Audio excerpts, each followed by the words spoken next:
This is the digital marketing career path checklist and milestones.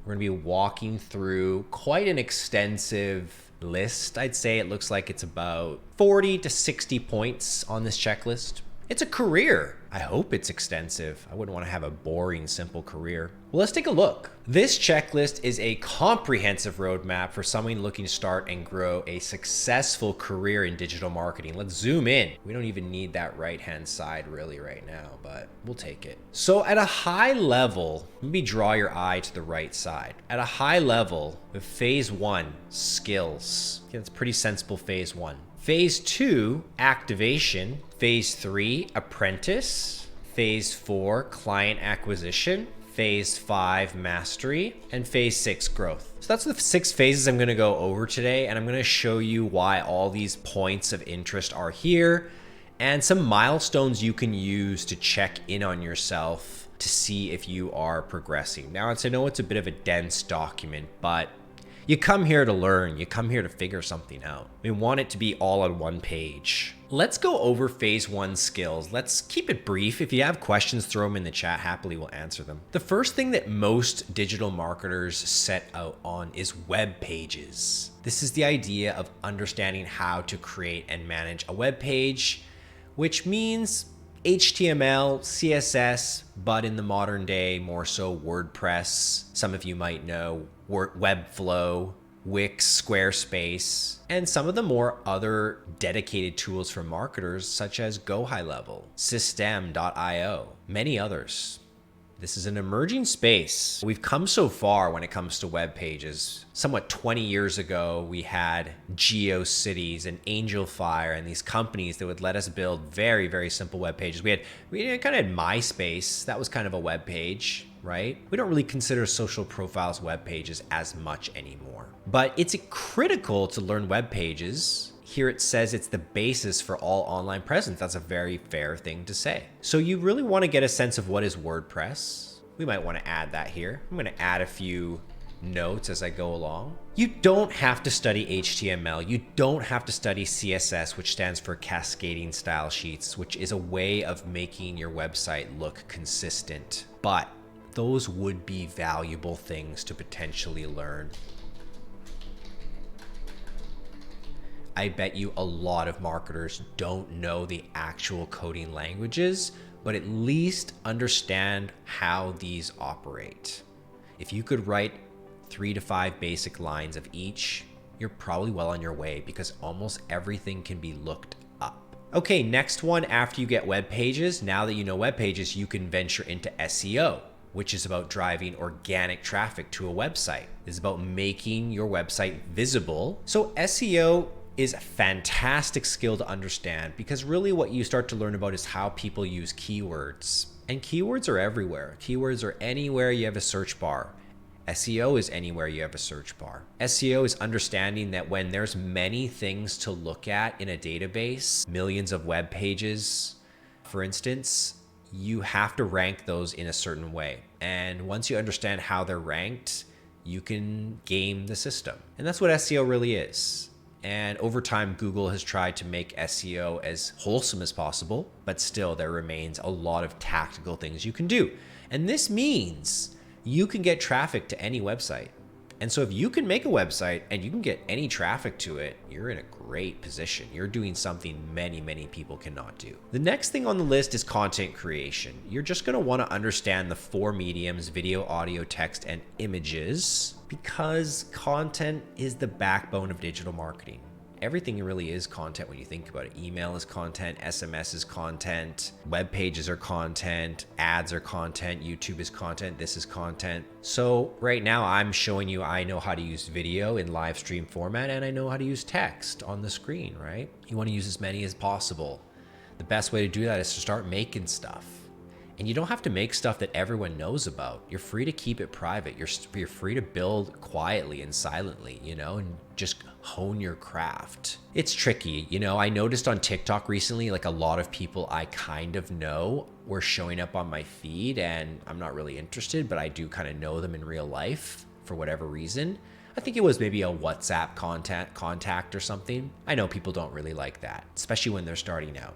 Not much you can do about it. I know in Instagram, you can go and log in on the desktop app and you can uncheck something that says share my profile with my contacts or something like that. Share my profile with recommended people. That's one thing you can do. But you got to get started with creating things. Start a blog, start an email newsletter. Those two go hand in hand.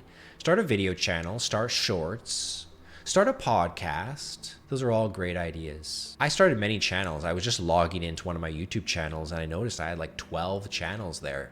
Most of them I don't use, but I was dabbling. I made all sorts of different types of videos just to learn and try.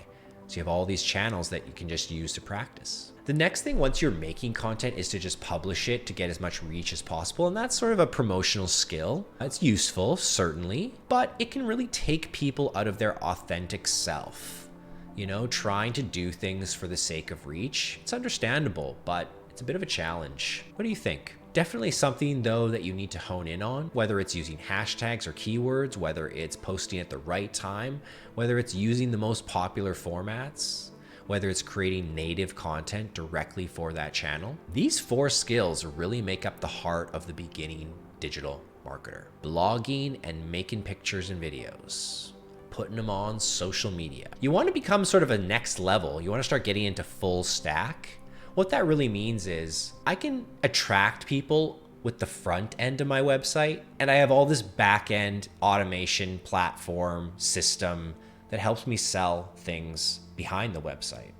That's what automated email does. It allows you to take your customer outside of the internet or outside of the web browser and just speak to them directly, sell them something through a link. It's very, very powerful. Many companies get 10, 20, 30% of their revenue from email alone. Automation means you're sending people emails when they want it on their schedule at any time of the day. Automated emails is probably one of the most fantastical things to happen to our world in the sense of making sales easier. Instead of reaching out to people, their behavior can trigger an automation. Let's move to number 6, copywriting. Good copywriting persuades people to take action. It is important for sales and conversions, certainly. The good news is it's easier than ever to do B-level copywriting thanks to AI. Very powerful in this area, very good enough in many cases, and better than most people who don't know what copywriting is.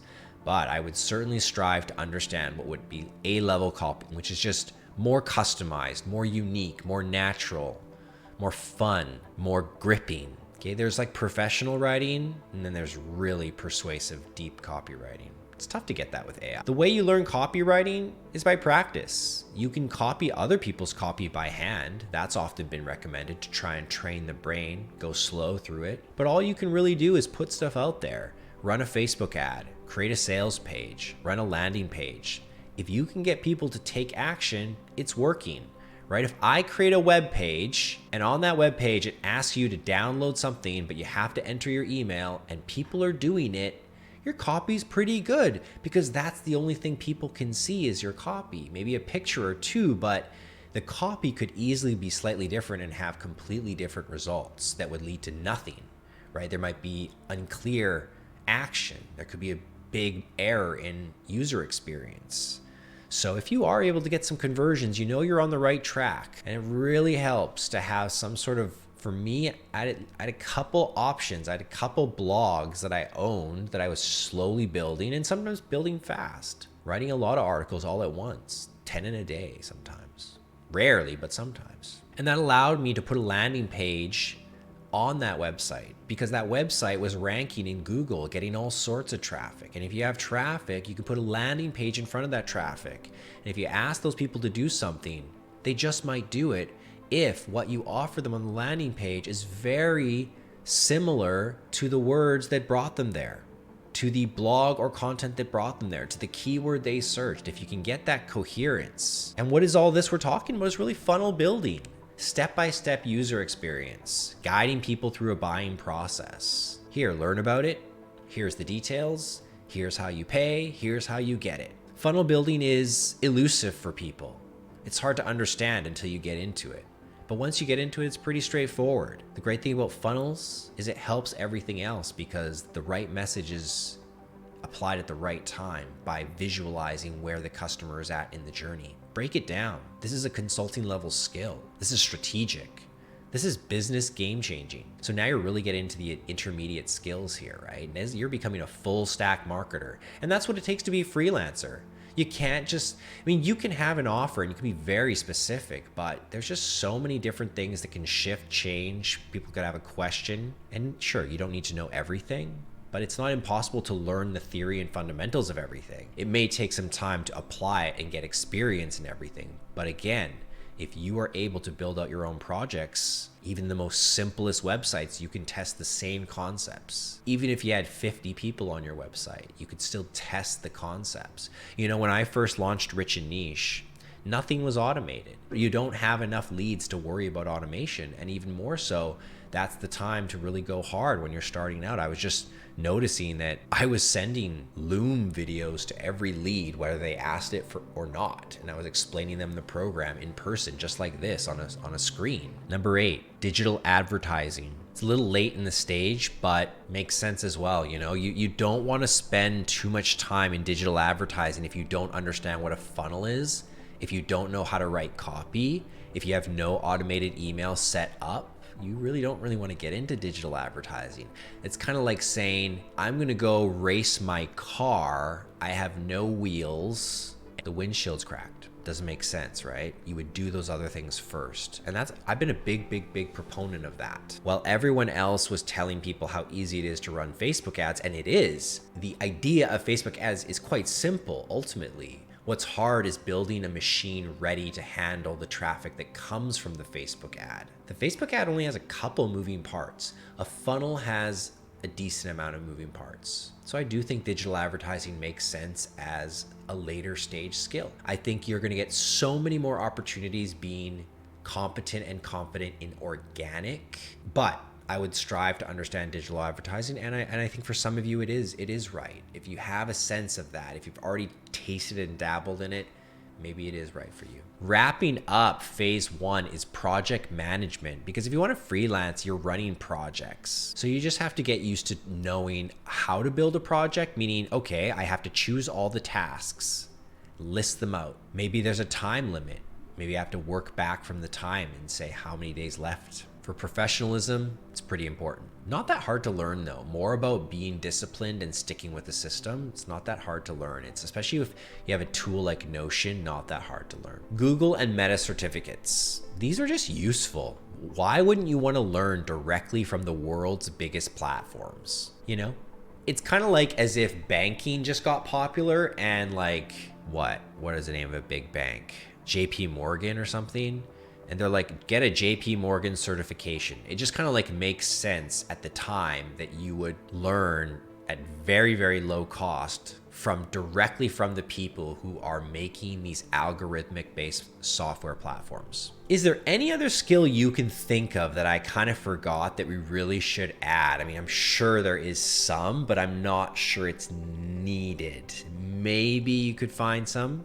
If you could share with me, that would be great. Now, I did make a note here that if you want to accelerate your learning, then I highly recommend my digital marketing masterclass, which was designed with that in mind.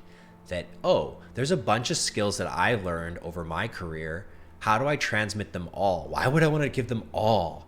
Because that's what it means to be a full stack marketer. If I wanted, I could have just been an SEO guy, or I could have just been a copywriting guy, totally. But the truth is, in my career, I've done all these different things and they all were necessary and they're all interrelated. And to be a true pocket CMO, you have to have good confidence and competence around everything. And it's not that scary. Once you start talking marketing, it becomes second nature. So yeah, if you want to rapidly learn these skills from me and learn some really key ways to understand these things, I do think the masterclass is pretty terrific. And it really focuses on not just being a generalist, but knowing what is powerful and what integrates together. A generalist to me is more like, I know how to clean the bathroom, I know how to fix the light bulb, and I know how to put some WD-40 in the squeaky gate. Like, okay, you're a generalist handyman, great, but those things don't work together, right? If they all work together, is that really being a generalist, or is that building a fascinating business machine? That's what I think about it, right? Let's get into phase 2, because I think people don't have as much understanding beyond the skills. Okay, so the checklist is on the right. You can check it off. You can duplicate this file. I'll send it over in a little bit. Let me just get through a little bit more of it. Hang with me. This will eventually be on my website as well. Don't worry, I'll promote this a lot. I think this is gonna be very useful for people. I'm really trying to use this call to get some insight on how I can improve this, right? Because people are gonna download it, they're gonna quickly review it, they're gonna see where they're at, and then they're gonna start working on it. I'd love to know by the end of this call, where are you at? We should really give a unique number to each, but it's okay to say phase 2, step 2 or something. And they are steps, right? This is step 1, step 2, step 3, step 4. It's not really like bounce around. It is try to deal with it. But here in activation, like we start off with mindset, you can learn any skill without a mindset. But to go have success in the modern world, you probably need some solid mindset. So the first one I think you need is money mindset. And I just think it's about understanding the value of the work we do and charging appropriately and making more money. And I think that we see a lot of people come in and never had much money themselves, never bought anything over $1,000, $2,000. And so the idea of selling something for $25,000 is a bit freaky to them. They struggle with that. And what they do is they lower their prices to where they're confident, but they start to attract a lower end clientele. The next mindset is the entrepreneurial mindset. And so this is about thinking creatively, taking initiative, and being willing to take risks, right? You're not going to get it right every time. You have to take risks. Okay, this is essential for your personal and business growth. Read a lot of books, get inspired. I mean, what does it mean to adopt a mindset? Can you just do it right now? Can you just flick the switch? Great. Is that real? I don't know, but do what you can. I don't know the secret to just having a mindset. I think when you learn a truth, when you learn something that really makes sense, sometimes it is just a flip of the switch, right? It is similar, but you really have to be comfortable with risk. Doesn't mean you're supposed to be losing. It's supposed to mean that you're making good assessed risk choices, right? So if you have two choices, one of them could lead you to $100,000 and the other one could lead you to $10 million.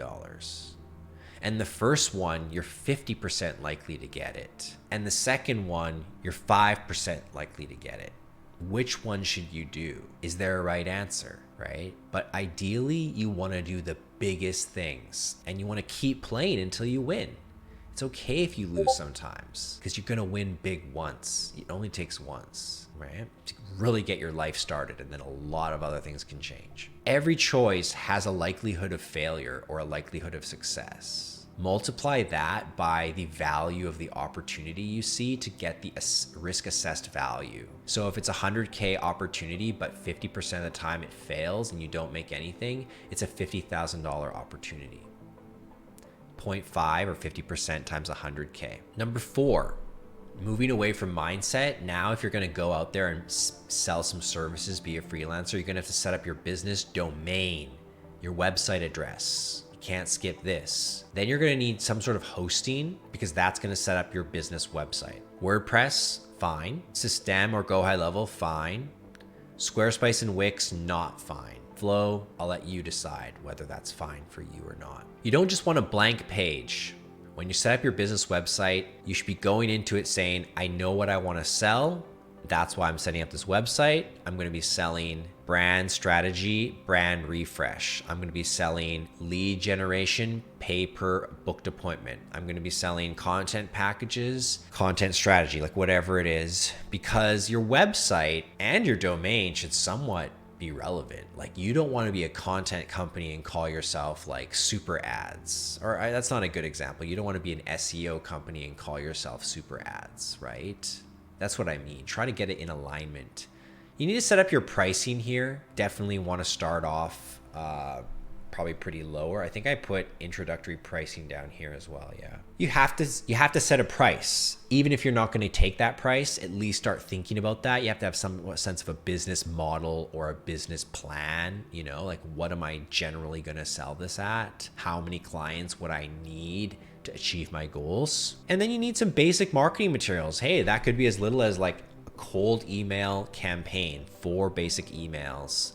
That might be all you have to start. Maybe you want to build a PDF that explains your services. Maybe you have a VSL, a video sales letter. So this is really more about setting yourself up and getting through these activities. If you want to accelerate, Phase 2, that's what we spend a lot of time doing in my full stack marketer lab. Talk about mindset a lot. We go through the whole business website setup process. I spend multiple weeks with you to improve your offer, your pricing, and we develop marketing materials in class for your business. You can really get through that one pretty quick, whether you're on your own or supported, to be honest. Okay, phase 3 is a little tougher. It's time to put some of these skills into play. You can't just sit on the sidelines. So I recommend 3 apprentice clients before you really worry about money. Call it pro bono, call it goodwill. The first one is a friend or a family. This gives you a chance to practice in a low pressure situation, right? You can really just tell them what you want to do and they're going to be cool with it, right? As long as it's reasonable. The next one is like a business in your neighborhood, your community, your town, right? Definitely want to get out there and be the best marketer in your town if possible. Get some notoriety that, hey, there's that digital marketer person. And then if you want to start dabbling with people who have a lot more traffic, get into a micro influencer, 5, 10,000 followers at least. I mean, I don't have a ton of followers, but I get 1,000+ people visiting my website, and that's what you need, right? You can really sense and test things. A lot of these small local businesses, they might not get that kind of traffic. So what you implement won't impact as much. So I like those 3 sort of situations to try out. At this point, every single thing you do, you should be documenting it as your portfolio. Not every marketer needs a portfolio, and some portfolios look different. Sometimes it's picturesque. Sometimes it's more of like the next one, case study. It's more numbers based. It's like XYZ client came in with 2,000 visitors a month. We wrote 45 articles. We did some SEO optimization, and now they're getting 10,000 visitors a month, a 400% increase in less than 12 months, right? So different kind of portfolios depending on the service you want, but you need to be documenting everything. If you have completed your pro bono clients, come up with your first paying client intro rate. What's the special offer you're going to do to get someone to pay for your services? Get it done. Have some special opportunity. Just blitz through it. Make it a $5,000 offer for only $500. First client only. And so that's one of the first major milestones, is that someone pays you $500. Not $100, not $300, $500. That's what I'm going to set. $500 client. You are not finished phase 3 until you can check off $500 client. You are just an apprentice. Until someone pays you, you are just an apprentice. That's fine, but that's what you are. Now, if you want to be a business owner or a freelancer, get that $500 client and move on to phase 4. Okay, I call this client acquisition. It could probably be called many different names, but it's just getting more clients who pay you. Okay, now that you've had the pro bono situation, now that you've worked with a $500 client, you have learned a lot already. I know it. You learned about how they react, how they paid, how long they took, the problems they had. You're working out the kinks, so optimize the offer. Get rid of that thing that was waste of time and didn't seem to help, and add more of what did help. You need to set up a lead generation process, okay? A systematic approach, not a random approach. For some people, that's DMing people. For some people, that's cold email. For some people, that's making content. For some people, that might be live streaming, just like this. For some people, it might be running ads, doing influencer shout outs.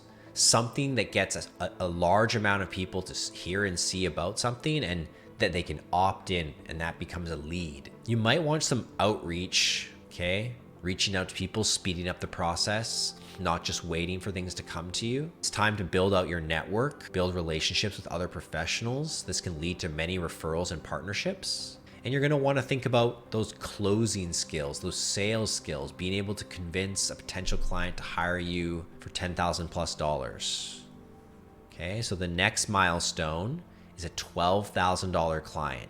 Very significant income milestone. It shows you're really getting ready to deliver mid to high value services. So it's not 12,000 up front. It's just 1,000 a month for a whole year. This is basic. This is very low for what's going on. But to the person who's never been a freelancer, this is magnificent. This is really wild for some people. Because I know for some of you, you're still going to have a job probably, and then this extra thousands coming in. It's blowing your mind. Okay, back to our Full Stack Marketer Lab cohort. This is another aspect that we can really help you accelerate. Like I said, we spend multiple weeks optimizing your offer. I teach you a very clean lead generation process and all the skills required there, teaching you how to outreach. Of course, in our community, you're always networking. Teach you a lot about sales and closing. I teach you a brilliant framework in my lab, a script that you can follow. Somebody recently closed a client by just copy pasting the script out of Notion just like this, and they were pasting it into a chat window, and you can literally just follow along. People will make deals with you. I can't explain that now. That's a lot to discuss, but what I'm saying is that we can help you learn closing in case that's new to you. Okay, so why do I understand this process so well? Because I did this. Right? And now I've helped dozens and dozens of people go through this exact same thing, whether they were my friends or they were my students or academy members, whatnot. Knowing the escape and arrival is the sign of the authority, the expert. And so I designed my business around this process because to me, this is life's greatest process. If you achieve this checklist in your life, you're going to be very, very happy. How many times do you get that? Even in university, they don't provide you a checklist, even though they charge you $50,000. They can't even provide you with a career checklist easily. I don't recall it. I don't recall them breaking down each step because they make it so vague that you graduate and then just magically life is great, right? All right, you're making $1,000 a month from 3 clients now, 3K a month. Life is good. You're remote. That's where confidence really starts to kick in. Okay, when you can create income on your own without someone else, without a boss, you will change as a person because that is something 90% of people don't do or can do, right? Because you have to understand how cool it is that you can get started in digital marketing and make $1,000 a month, maybe in 2 months from now. Whereas what if you wanted to start some kind of business like a coffee shop? It'd take you 6 months just to renovate your place and $150,000. And then how long would it take you to make a profit, figure things out, advertise yourself? Like, there just aren't a lot of businesses. And so the people don't even know about digital marketing. Obviously they can't do it, but it's really exciting that we have a checklist to lead us to such confidence, to such capability. Okay, so unshakable confidence, really valuable point in your career where you're just gonna speak stronger, more confidently, with ease. Now you're gonna become a consultant. You're gonna know so many things. The full stack is a natural consultant because you just seem to know everything. And it's like, huh, you know that too? So don't just charge for implementation. You wanna start charging for strategy and your brain power. This is where you wanna get into what's called pipeline overflow. Let's say you had 3 clients at 1,000. As soon as you can, you need to raise your price to 2,000. And then when a client leaves or you don't like a client, you try and replace it with a 2,000. Now you've got 2,000, a 1,000, and a 1,000, and you repeat, right? But the best way to be able to raise it up is to have people waiting for you, or people really close to, or people who just simply cannot crack your lineup because you're full, right? You can only take 3 to 5 clients and you're full, right? So when you tell them, oh, it's 3K a month, they're not going to be surprised because you're full. So we have a course for that in the academy, and it's all about cold email and how you can generate a lot more booked phone calls. It's a really detailed course. It's a text-based course. You can go through it with ease. So learn some of these additional skills and enhance your authority with our Academy Pro memberships. That's our all-in-one, all-access pass, $97 a month. You get every single thing we have inside the academy, except for the lab. But there's a lot to go through there. Of course, that includes our private community and such. Final phase, growth. You could probably say scale. You know, at this point, you're gonna wanna reorient yourself. You're gonna wanna make sure your direction is clear and you have a long-term plan for growth. Mission, vision, 5-year plan. Big, big value at this point. Not just trading time for money, not just doing a service for the sake of it, but where is this going? And for a lot of you, it may be to hire a small team to replace you.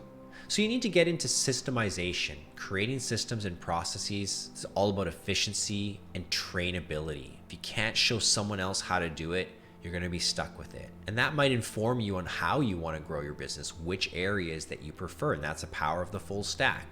As the industry evolves, you're capable to say, look, we better bet here. Looks like it's going to be the area to go, for the next 5 years, lead generation through this method or content creation through that method. Hiring, right? Just as natural as creating the SOP, the standardized operating procedure, and you're going to hire someone to go do that for you now, and you're going to level up your time. So, if you were working 30 hours a week and making I don't know, what, 10K? No, 4K a week? No, what would it be? 2K a week? I don't know. Let's say 2K a week, 40 hours a week. What is that? $40? No. $50 an hour? Then you want to hire someone who only charges $25 an hour, and then you go do things that make the business more money, and then you're worth more per hour. So just trading up your time, the value of your time, okay? Very important. But you don't have to, right? You can just raise your prices. Like, that's what artists would do. That's what the truly greats would do. Because if you're truly great and unique in signature, you might not be able to train someone else, especially if there's artistry involved in your work. You might just have to raise your price and be daring enough to go after bigger clients. Like, eventually Nike hires artists, right? Like, the biggest companies hire artistic people, creative people. And if that's where you're going, that's where you're going. You don't have to hire people. You have to know if that's for you. The cool thing is you can end up hiring people for different stuff that's not like your business. You could hire them to be your virtual assistant, your personal assistant, you know, managing some other things in your life. So don't get one-track minded. Be open to it. But if it's not for you, you know yourself, right? You might start advertising in your business now, because now you really are starting to understand what people want a lot more, what people have gravitated towards. You've sent all those cold emails, you've made certain posts.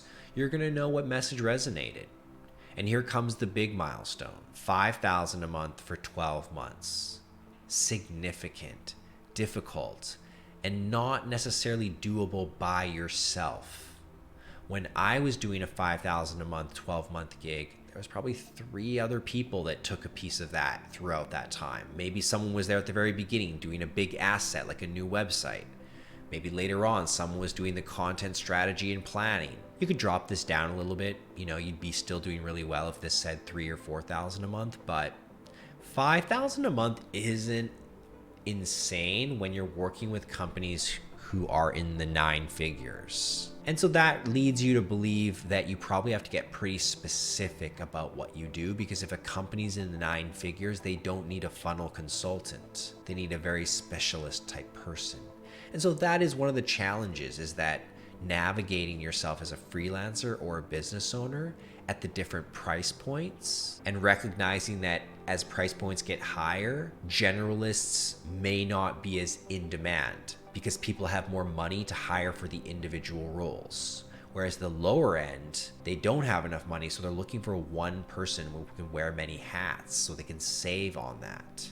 Just one person's benefits, just one person's management, right? You might also be good enough to demand a revenue share. I think revenue share is slightly different than pay per lead, which are both performance based, but revenue share is a very big deal. It really is. So I put it near the end. Those are your final milestones as a freelancer. You're probably starting to break into either agency owner or growth partner consultancy at this point. Okay, if you liked that video, give it a thumbs up so you get more of it in your feed from Rich+Niche, and I hope you're subscribing to the channel by now. Leave me a comment below if you've got questions, but if you want to watch the full live stream where that clip just came from, it's up here. I linked it for you directly. No lazy uploads here. And for those of you who are just beginners, who need something a little bit more foundational and just found me for the first time, I highly recommend this video here, one of our more popular videos to get you started. See you guys in the next video.